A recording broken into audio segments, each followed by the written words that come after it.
പ്രകൃതിക്ഷോഭങ്ങളോട് പടവെട്ടി ജീവിക്കുന്ന കോട്ടയം, പൂഞ്ഞാർ, കുന്നോന്നി പ്രദേശവാസികൾക്ക് വെല്ലുവിളിയായി കാട്ടുപന്നികളുടെ വ്യാപനം. എല്ലാ പ്രതിസന്ധികളെയും അതിജീവിച്ച് വിളവെടുപ്പ് പാകമായ കൃഷിയിനങ്ങൾ കാട്ടുപന്നികൾ നശിപ്പിച്ചതോടെ കർഷകർ ദുരിതത്തിലായി.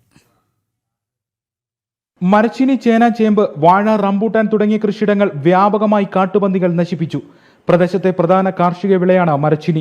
നൂറുകണക്കിന് ചുവട് മരച്ചീനി പൂർണ്ണമായും കാട്ടുപന്നിക്കൂട്ടം നശിപ്പിച്ചെന്ന് കർഷകർ പറയുന്നു. ഒരു മാസമായി ഇവിടെ പന്നി ഇറങ്ങാൻ തുടങ്ങിയിട്ട് ഒരു ദിവസം വന്നു കഴിഞ്ഞാൽ ഒരു 10-20 കപ്പ ഒരു ദിവസം നശിപ്പിക്കുന്നു. 25 കപ്പ നശിപ്പിക്കുന്നു. അത് കൂട്ടമായിട്ടാണ് വരുന്നത്. ഒരു ദിവസം വന്നു കഴിഞ്ഞാൽ പിന്നെ വരുന്നത് ഒരു 10-15 ദിവസം കഴിയുമ്പോൾ പിന്നെ അടുത്ത വരുന്നത്. അങ്ങനെ പല പ്രാവശ്യം വന്ന് ഇത്ര സമയം കൊണ്ട് നമ്മുടെ ഒരു 100 ചൂട് കപ്പ നശിപ്പിച്ച് വർഷത്തെ നശിപ്പിച്ചിരിക്കുകയാണ്.